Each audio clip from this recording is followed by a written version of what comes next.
Dernière question, docteur. Je reviens sur la polémique. Les gens disent qu'il faut faire des rapports sexuels, il faut faire 22 ou 20 fois par mois. Est-ce que cela est vrai? Qu'est-ce que vous leur dites?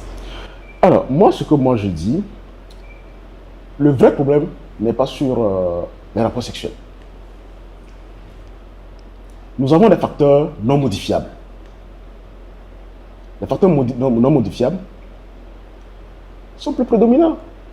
Nous avons des hommes qui ont plus de 4-5 femmes. Donc imagine, un homme comme ça, il peut faire même 30 jours sur 30. Mais on a vu des gens mourir de cancer de prostate métastatique. Et très agressifs même, malgré qu'ils ont eu plus de 4-5 femmes. Et on a vu aussi des gens qui ne connaissent pas femme, mais qui vivent jamais cancer de prostate jusqu'à l'heure actuelle. Ils ont au-delà de 90, 100 ans, qui sont là, ils ne connaissent pas femme. Parmi les religieux. Oui. Bon, ça veut dire que vous comprenez. Oui. Donc ce tabou, ce truc-là, au contraire, il faut agir sur les facteurs non modifiables, qui sont l'âge, la race, la génétique et l'hormone, la testostérone. Et sur le plan environnemental, manger sainement. Je crois que si on agit sur ces facteurs, c'est le gros lot. Et même, j'exhorte les femmes. Oui.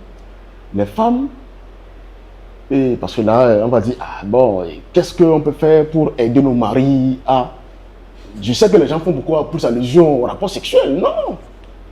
Une fois que tu es un homme qui est de race noire, qui est autour de 45 ans, d'abord, la première des choses, il faut connaître les antécédents de ton mari. Savoir si dans sa famille, est-ce qu'il y a des cas de cancer de prostate.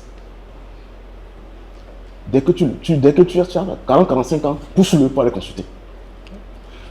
Tu as ton mari qui a la peau noire, 40-45 ans, pousse-le pour aller consulter. Déjà, c'est faire du bien au mari. Tu vois des petits symptômes, tu couches avec ton mari, tu te rends compte que la nuit, c'est comme si le monsieur là, il se lève 2, 3, 4 fois. Hein. C'est déjà des signes. Lui-même ne se rend pas compte. Oui. Mais déjà, tu le pousses, tu dis que j'ai vu que c'est comme tu ne pisses pas, tu pisses assez fréquemment la nuit. Est-ce que c'est pas mieux d'aller voir un urologue? C'est déjà aider ton mari. Le patient, ton mari part pisser, il revient, tu vas dans les toilettes, tu te rends compte qu'il a des traces de sang. Mais pourtant, toi, tu n'es pas en menstruation. Tu vois ça 2 fois, 3 fois, ça te tique, n'est-ce pas? Bien sûr. Exactement, tu as dit que non. Va consulter ton urologue. Ou bien tu fais des rapports sexuels avec ton mari, et tu t'essuies, tu te rends compte que c'est comme il y a du sang. 2 fois, 3 fois. Donc ce que tu dis, son sperme contient du sang. C'est une hémospermie. Parce que lui-même ne se rend pas compte. Tu le pousses pour aller consulter. Ça, c'est les facteurs. Ça, c'est aider son mari. Oui. Ce n'est pas la fréquence des rapports sexuels qui est important, mais c'est sur celui avec qui ils sont. Sur tous ces facteurs-là. Vous voyez? Oui. Vous voyez que, non, que les facteurs de rapport sexuel, ce n'est pas ça la peine. C'est pas ça l'essentiel. Mais un homme noir, et autour de 45 ans avec des antécédents familiaux, c'est déjà de gros facteurs qui peuvent pousser une femme à mener son mari en concession. Mais si le mari ne veut pas aller, ça serait quand même bien de l'accompagner. Accompagner. Vous savez, nous les hommes, oui. Nous sommes comme des bébés en fait. Hein? Quand tu prends ton mari et dis, bon chérie, allons-y, et on va voir ensemble. Aujourd'hui, on va aller voir notre urologue, comment on appelle ça? Ton urologue, pour qu'il t'examine, pour qu'on voit est-ce qu'il y a des soucis ou pas. Il sera content.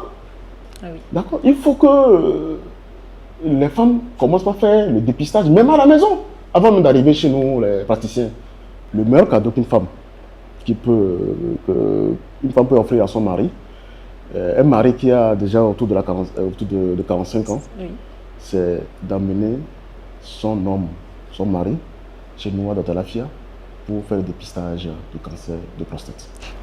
Alors, merci beaucoup, docteur Léloy Adolphe. Je rappelle que vous êtes urologue à Dr Lafia. Merci d'avoir répondu à notre invitation et surtout d'avoir partagé avec nous ces connaissances par rapport au cancer des testicules et de la prostate.